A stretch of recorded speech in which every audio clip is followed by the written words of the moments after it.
Good morning, everyone. Thank you for being here and for your interest in this talk. We will talk about the power of social networks and their impact in democracy and as an accelerator of equality and equity. My name is Karla Morales. I studied law in Ecuador, and in my career, I specialize in economic law. At the moment, I direct a consultancy firm, but I also direct a foundation. In this foundation, we have two programs, CARE and Let Girls Rise. At CARE, we focus on the development of sustainable projects that benefit communities, guaranteeing their resilience. We also provide humanitarian aid, particularly after an emergency or a disaster. At Let Girls Rise, we work on education, in guaranteeing access to education for everybody, visualizing the difficulties for the female population, for girls, evidencing that in many communities, particularly poor communities in Latin America and the world, it's girls who stop receiving education precisely because they were born as girls. In Let Girls Rise, we work on female empowerment. We build different programs to train, teach ICTs to girls, but overall, they provide access to economic security. The women who are in charge of family responsibility, who are in charge of addressing educational, sanitary, living, and nourishment of their children. If we guarantee that their economy is stable, we will procure a better quality of life for the children, but especially that they have access to education, that they are not restricted to it because of their gender.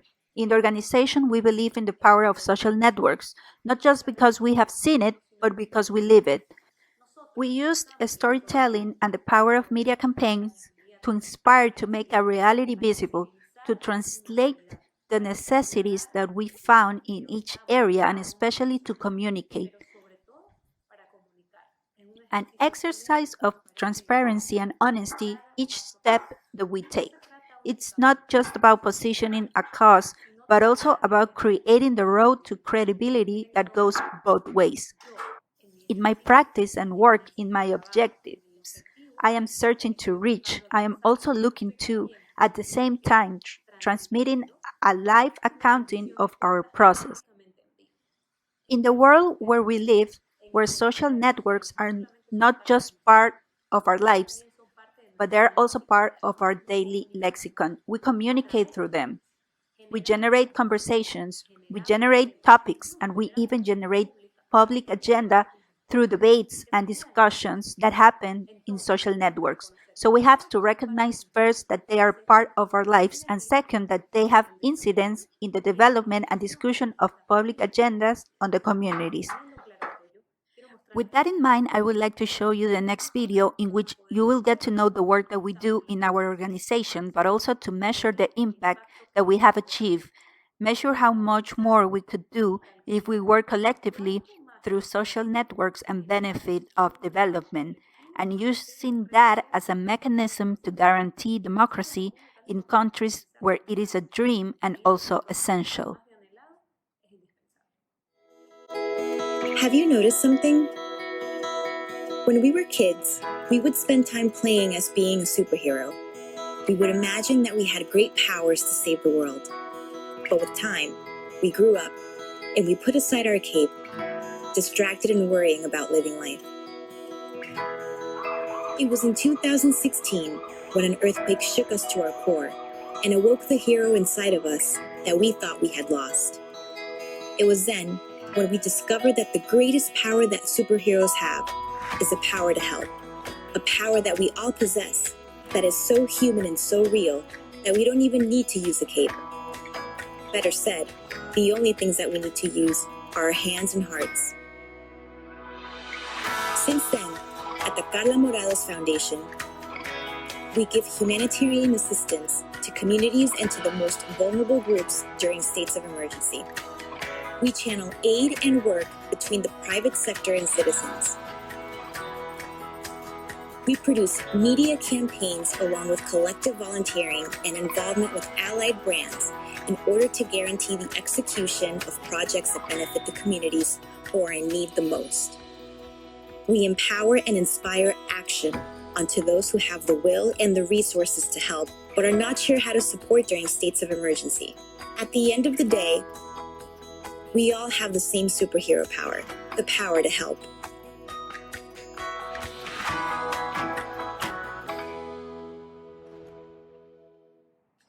Possibly you will have the same question. How did we achieve all of this? In truth, everything was born from a tweet in 2016.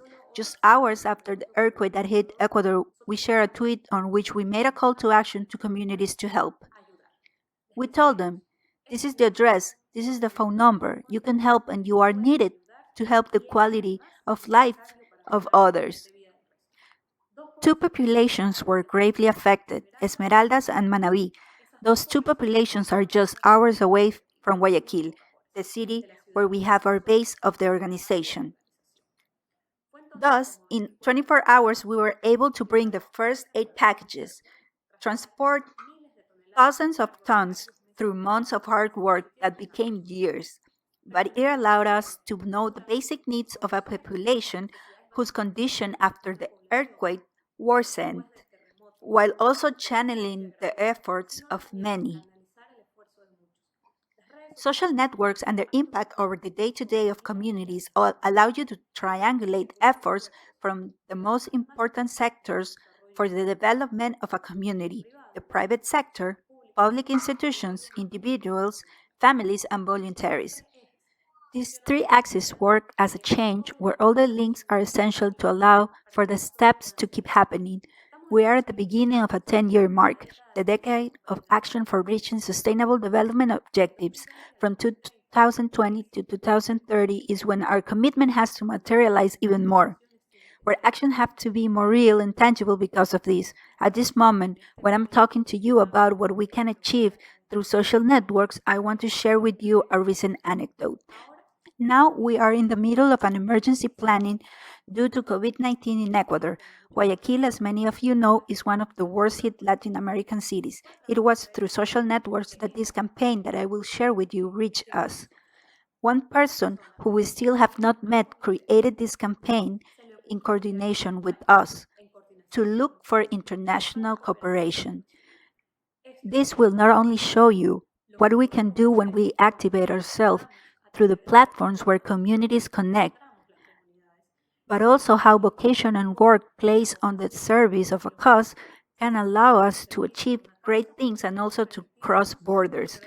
I want to show you now Every Breath Ecuador.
Through this campaign that you have just seen, we have managed to raise awareness to the international community with respect to Guayaquil's reality and how we have been facing the sanitary emergency.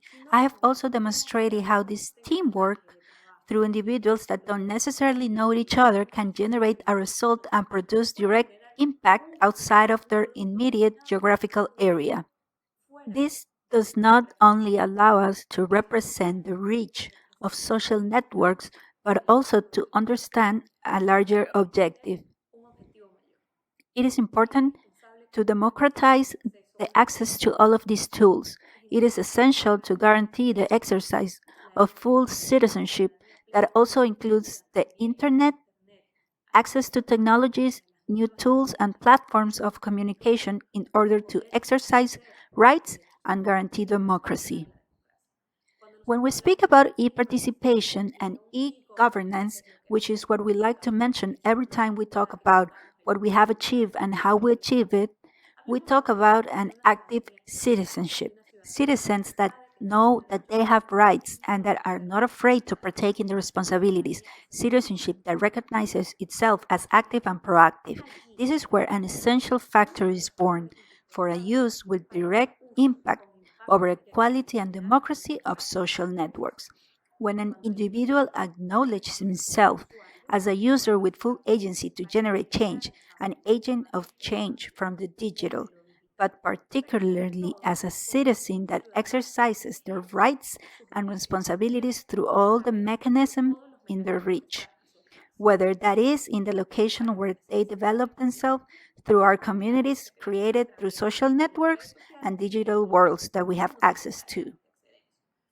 Any of the platform we use, Twitter, Facebook, Instagram, LinkedIn, are windows that we use to communicate with the outside world without restrictions. Because of this, in a responsible exercise of citizenship, we must be fully conscious of what we communicate and how we communicate, especially if it has a social objective. That is, if we are looking to improve someone's life, it is important to assume a responsible, honest, transparent role and especially proactive. To demonstrate through evidence, facts, images, and video the need and the reality that you are trying to transmit. It's because of this that we say that the power of social networks has a direct impact as an accelerator of the equality and equity. If we use digital tools to build bridges that connect the social sector and private business, public institutions, voluntaries, and donors with causes, we will be able to rebuild the world that we want, but not from an utopic dream, but from a reality that is legitimate and tangible. If I know what my neighbor needs and I can communicate it in a strategic manner, I'm not just going to inspire others to do the same in their communities, but also to reach people in full capacity to provide the help that is needed. When we talk about exercising citizenship, when we talk about exercising rights, about assuming a role and duties, we're saying that we cannot do it in a selective way. It is essential to work on a public agenda as soon as we assume our civic role as citizens. When we use the platforms and social networks to generate debates, generate discussions, and generate events, then we use communication media to exercise and guarantee democracy in communities where, due to politics, culture, or economy, it's hard to access information, to verify it, and identify the contents that can be moved to the public agenda. It is essential that citizens generate discussions and debates through the platforms and networks in our reach in a responsible manner, especially in an integrated manner, providing information, accessing and soliciting information. Only in this way we can measure the full impact of social networks. Now let's remember that we are in the decade of action with respect to the objectives of sustainable development. In this decade, we have to materialize in the most tangible way the actions that we need so we can achieve those 17 objectives related to hunger and poverty. cooperating with our partnership for goals, with access to sanitary goals and sustainability and the environment. We're living through a transcendental change in the development of humanity. It is essential then to exercise our responsibilities and take on our roles, knowing that we can be agents for change from the individual, and precisely in teamwork to find the strength of collective work, but overall to measure the impact of our communication about what we do and how we do it. That building a more humanitarian world and building public agenda is a two-way street where we have to give, but also we should know we have to receive. It is essential to communicate this in the best way possible and use these tools in order to have this information we receive also be passed to the public agenda. To make data visible and make realities evident to make decisions that are, one, better informed, and second, with an immediate and direct effect which is positive towards others' well being. Others' well being is also related to the individual's well being. I am convinced that self love is where other ways to love come from. It is essential to find in empathy that factor or common denominator where we can begin to build effective and efficient solutions to guarantee the individual's and collective well being and security. I want to invite you to analyze and evaluate the control, management, and ways in which you use social networks and transform, if necessary, to that bridge.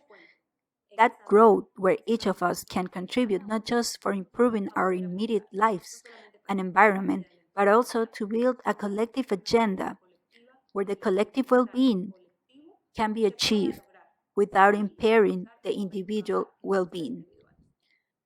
We have to keep in mind that when we talk about democracy, equality, and accelerating equity and equal opportunity for all, we are also talking about change in the road where we have to yield sometimes, as in every negotiation. Because of this, it is essential and vital to use all the platforms in our reach to find consensus and finding those differences that characterize an opportunity to complement each other and redefine first humanity's agenda and the political, culture, and economical of our countries. Definitely, the post COVID phase will mark a before and after in the development of human beings. COVID has made a mark on the history of our planet. I believe this is an opportunity to create an agenda to make our commitments visible and individual interests become less important. It is not less valuable to share personal desires, but it is also important to find in others' dreams some happiness for oneself.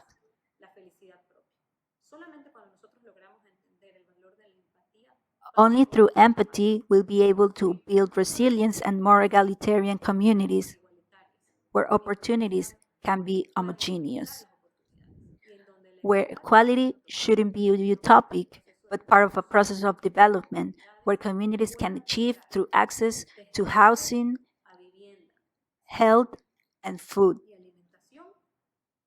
to a much more dignified future through the digital and educational tools they have. We who generate these debates should not just contribute with the theoretical analysis, but also to implement and propose practices for a full exercise of saying and doing. Saying and doing the same is nothing else than being coherent. Being coherent is necessary in the virtual world just as much as in the real world. In each of our steps, virtual step or 2.0 on social networks, we generate a digital footprint.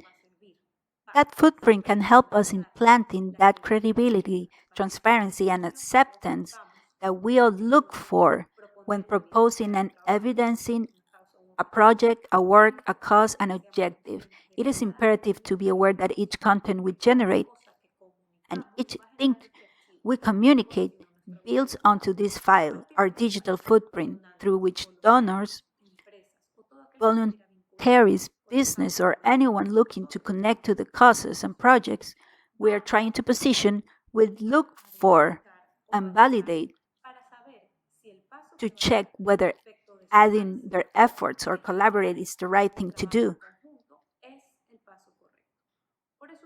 It is essential that being aware of the impact and power of social networks, we ought to be aware as well of the digital footprint we want or will generate, particularly when we choose to change our objectives, which is a valid thing to do, but it is essential to have a transition and provide traceability for our changes and our timelines so our credibility will not reach a downwards turn, but rather will position the mutation of objectives and causes such that credibility rises. Popularity, which not always means acceptance, must go hand in hand with attaining the goals we look towards.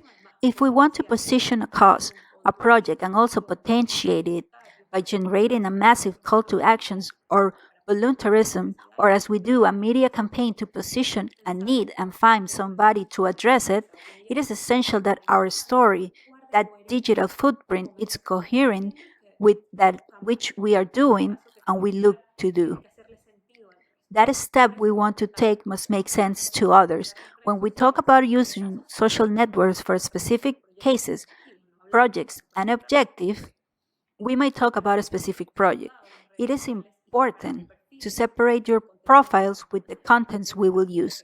It is a very basic strategy, but important to apply because it is imperative to separate personal affairs from the collective. It is not the same to use a personal account to potentiate a dream, project, or cause than to manage our organizational account where we also want to humanize a project.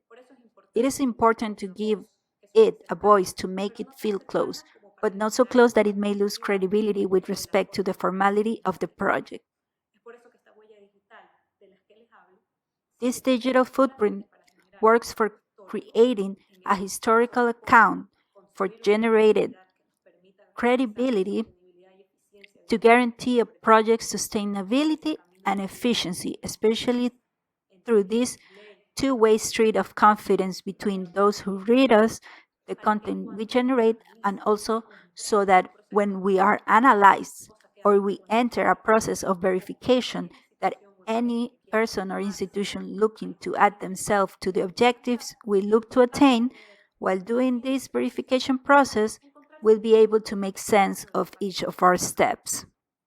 I invite you in this exercise of the use of social networks to be fully aware of that digital footprint. Here's another video where you will see what we have been doing on each of our projects. You will understand through it what I mean in an applied way with respect to our organization. We have always worked in humanitarian aid, regardless of the emergencies we face. We have always had to generate transparency and content so that those who see us can verify what we do in real time.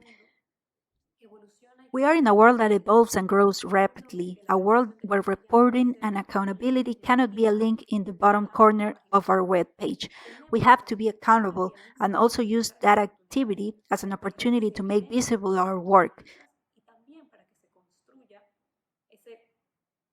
and build a tower of trust and honesty between the donor and who manages the donations.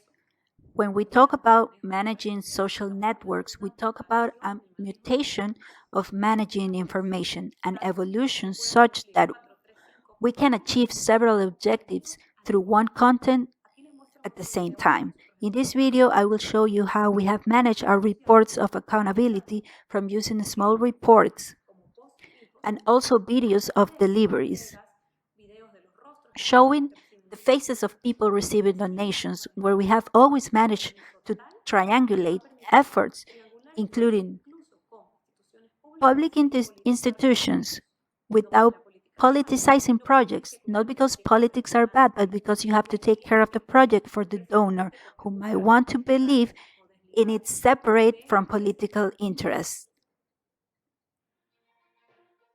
Godard is the project of humanitarian aid that works in designing and executing projects that guarantee access and attention to vulnerable families, those with unsatisfied basic needs and in an emergency or disaster need more help than anyone. Here, where we work, we receive and organize donations and make the donation kits to be distributed. All the work that we do is thanks to the support of private institutions, families, individual donors. You can visit and donate by going to www.karlamorales.org. Join the initiative that you feel more identified with, whatever that is, but take on a real commitment, exercise responsible citizenship, but overall, take on a role to guarantee others access to food and well-being to families that rely on you. I would like to finish my intervention asking you to be fully aware to the power and reach of social networks, especially with regards to the impact they can generate to improve others' quality of life. It's not just a way to guarantee democracy through which we can debate the building of agendas and generate news. Through it, we can also change lives, improve others' quality of life, and guarantee especially equal opportunities to accelerate quality and social justice, to build a public agenda where no one is left behind. We're talking about education, housing, and access to food. No poverty becomes everybody's business. We talk about a digital world, we talk about a digital divide, we talk about wage gaps and inequality. It is through the same social networks where we communicate, negotiate, and demand, where we can also solve, propose, and build this country and world that we all work towards. I invite you to ask me any questions you'd like, and also to take this opportunity to be aware of e-participation and e-governance. We can, through social networks, change the world. Okay, so thank you, Karla. That was wonderful. And I invite Monica to take back the mic and manage questions. Okay, thanks, Karla. Thanks, Carlene. We have our first question from Javier. Carla, are you there? I'm here. Yeah, okay. So Javier, it says, thank you for all your work and activism. I was wondering how you perceive the difference in designing those objects that make your media footprint for donors and contributors. Maybe I'm not understanding so well the question, but it's how do I perceive the differences in designing those objects? Can Javier give me a better explanation of that, probably in Spanish, so I can answer in English, but to have it clear in Spanish. Hola. Hola, Carla.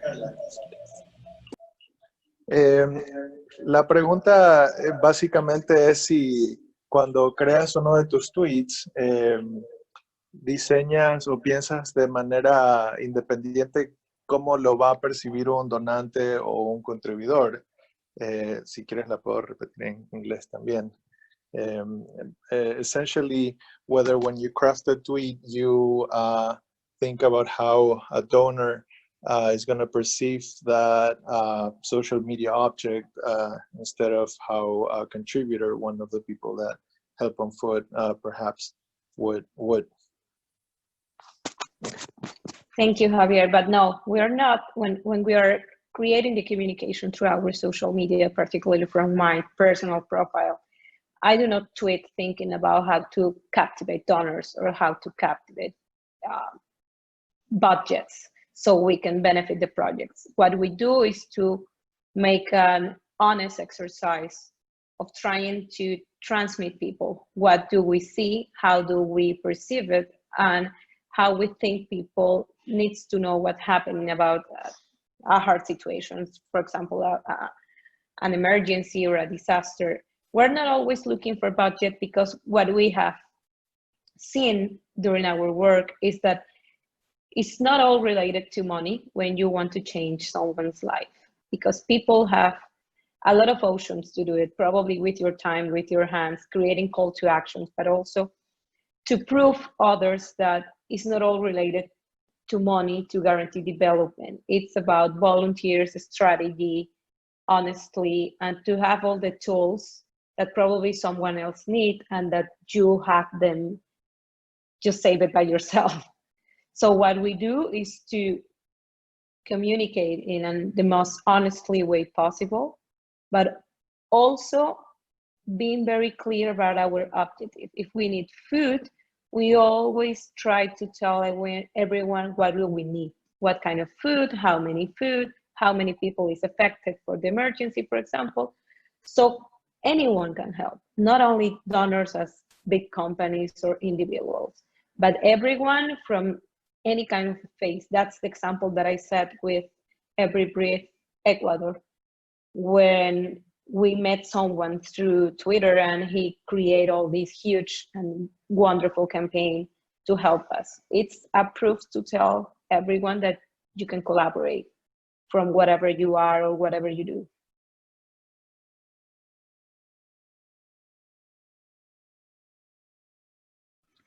Great. It looks like there's another question Yeah, there is from another Carmen. question. Thanks, Carla. These questions come from Carmen Baca.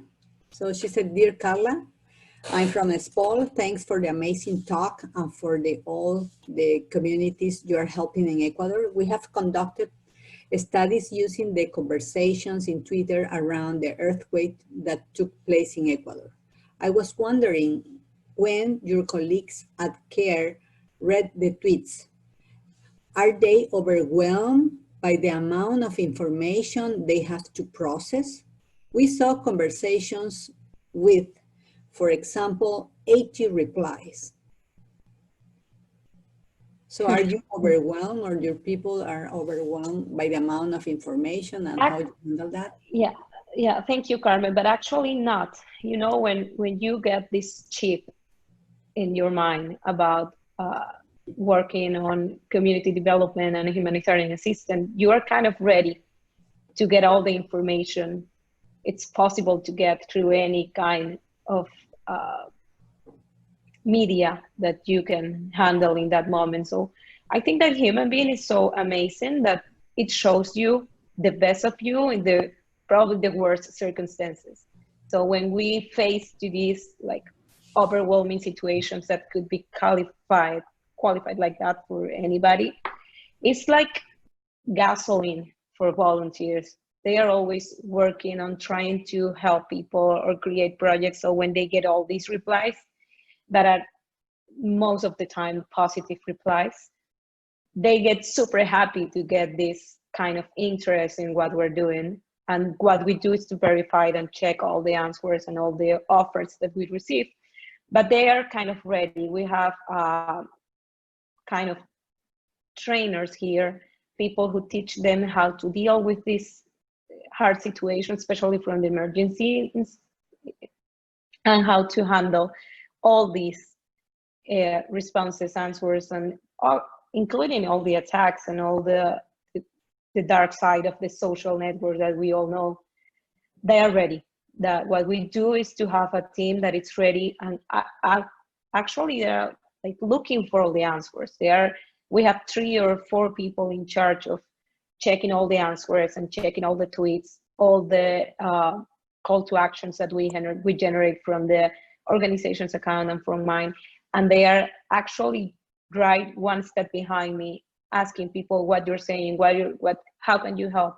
Where do they need help? And they are verifying the information, evaluating all the process in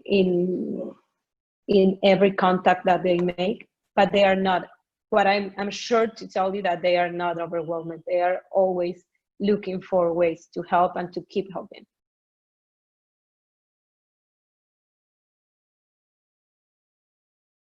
Okay, thank you, Carla. There is another question from Catherine. She said, okay, very touching presentation. In which ways do you think every person could become pieces for positive change and to be a more egalitarian society? Well, what we are always trying to communicate is that when we talk about change and when we talk about democracy and equality, we are talking about citizenship and responsibilities. When you're aware of your responsibilities and when you are talking about rights and what you need, you have to be aware of someone else's rights and what the others need. So I'm talking about these kind of little pieces of positive change and how to be more egalitarian society, doing it as a person. What I said is that if you want to be a light in someone else's world, you cannot be darkness in your own. When we talk about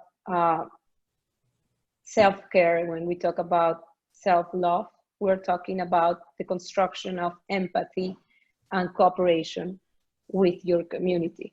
If you want to be someone positive for others, or if you want to contribute in the public agenda to guarantee equality, and especially to get all these global goals that we have all set for 2030, we need to talk about what you're doing in your private space, how you're dealing with your family situations, with your personal situations.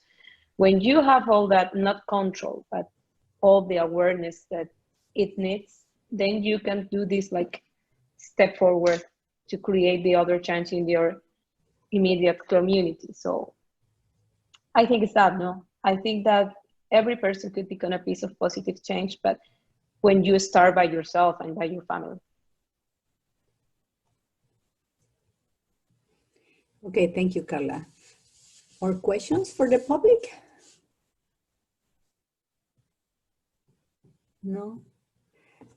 Okay, Carla, I would like to know how universities and researchers can contribute with the work you're doing, your humanitarian work. Actually, they are our more special and valuable partners in all the process and all the projects that we are developing, and especially SPOL, for example. We have a cooperation agreement now for 3 years on, and we're working on development new solutions for mask manufacturing here in Ecuador with recycled plastic, for example. And with this, we're helping a fishers community in Guayas, in Guayaquil. We have a very big river for people who not know about it. And these people who live around the river, they get to work through recycling. And all this plastic that we collect is then transformed in masks that can be used more than once, actually like 10 or 20 times then, to protect yourself from COVID, for example. So universities are like our most valuable partner because they help us to create solutions and to guarantee sustainability in our projects, but also to create a special relation with students because they get involved in the change they want to see in the world. They can apply what they're learning in the university, but also they can be really close to reality and to know that probably not always the theory is what will work in a community, but that you need to create a participative design with the community, because we are very used to create the solutions, but not always to create it with the people who need it, who have, they are the ones who knows better their town, their community, and they can contribute in a greater way. So when we talk about universities and students, we're talking about our most valuable partner in this process, because students and teachers are the ones who have this like virgin passion to work on create solutions, applying what they have learned in class. Okay, thank you, Carla. We have time for more questions. Okay, we have one question here. Do you use any automatic way to manage, filter, or keep track of help in social networks? Or are there always people behind the scenes doing that work manually? No, actually, we have a digital tool. It's an app that all our volunteers download when they start working with us. In this app, you can register what you're given, all the donations that you are distributing or what you're getting, and you can take a picture of the place. You put the address, the name, all the information that you have for the situation and for the ones who get the donation. And this helps us to download the information in a very faster and technical way.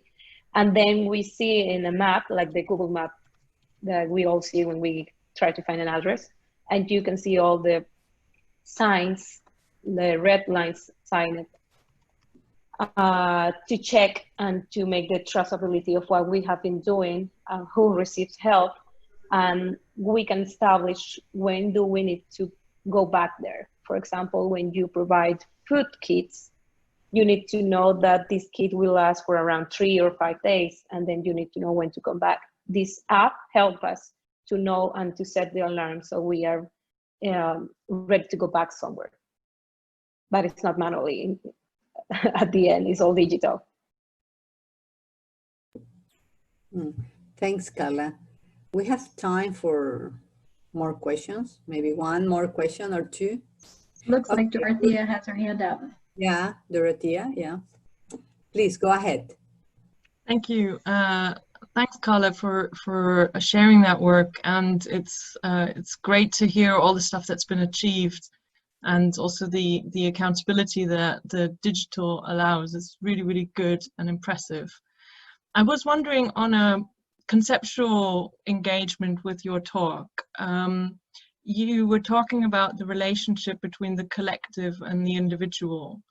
And it's really interesting because where you're positioned is in a way between what you might call kind of participatory action research, where we talk a lot about the collective and the importance of the collective and collective action. And if you want a tech culture, potentially also a Silicon Valley influenced tech culture, which celebrates charismatic individuals who are these founder figures and leaders who kind of lead the way and run forward. And I wonder what it feels like to try and do some of this participatory collective work, and at the same time to be perceived as one of these founder figures. The foundation is named after you, and you clearly carry that responsibility of being that inspirational leader. And I wonder what that feels like to basically do the collective empowerment at the same time that you, for the sake of for the interface with the donors, certainly, and maybe also in kind of building a movement, you're also projecting that individual leader role at the same time. Thank you for your question. Actually, it has a little bit of a funny background there. When all this started, when we were working on volunteer and collective actions and creating this call to actions in 2014, we created this volunteers movement named CARE in Ecuador. In 2016, when the earthquake hit us, we were living a very hard political situation in Ecuador. We were in a very hard government where when you were a foundation or a social civil organization, you were kind of a criminal here because you were not allowed to say what you were trying to, or your freedom was a little bit restricted then. Well, not a little bit, a lot. And a lot of foundations were actually closed in that moment because they were related to create destruction in a communication way, because what you were doing, you were at the same time showing that what the government says it was right, it was not right. Because if it wasn't, it was not needed your help, but it actually, with earthquake, what we proved, well, without intention, is that what the politics and the government said that it was done, it wasn't. That these people was in need of water or food because they didn't have access to these resources before the earthquake, and now the situation was worse. Then CARE started to grow, and all the interviews and all the work that we were doing was focused on my tweet, that first tweet that I sent just a few hours later after the earthquake. And in a moment where we were living a critical and super difficult situation about leadership and governments and this process of building credibility and trust in people, where we were all divided and we were all having a very hard situation. It's an Ecuadorian moment that we were living at that time. People started to see in our work like an option to start a retrust process, where we can start over believing in ourselves and in our community and the power that we have as citizens. And then CARE started to grow with all the work that we were doing. The original name is CARE in Ecuador, but we were not able to create the foundation here at that time, because here in Ecuador, when you create a foundation, you need to be approved by a special public institution related to the work that you're doing. We were working on humanitarian assistance, and the public institution is named Risk Secretary here in Ecuador. They were never create a foundation before. So this was kind of ignorance, and they were afraid of giving you this like legal security to keep working on what you were doing.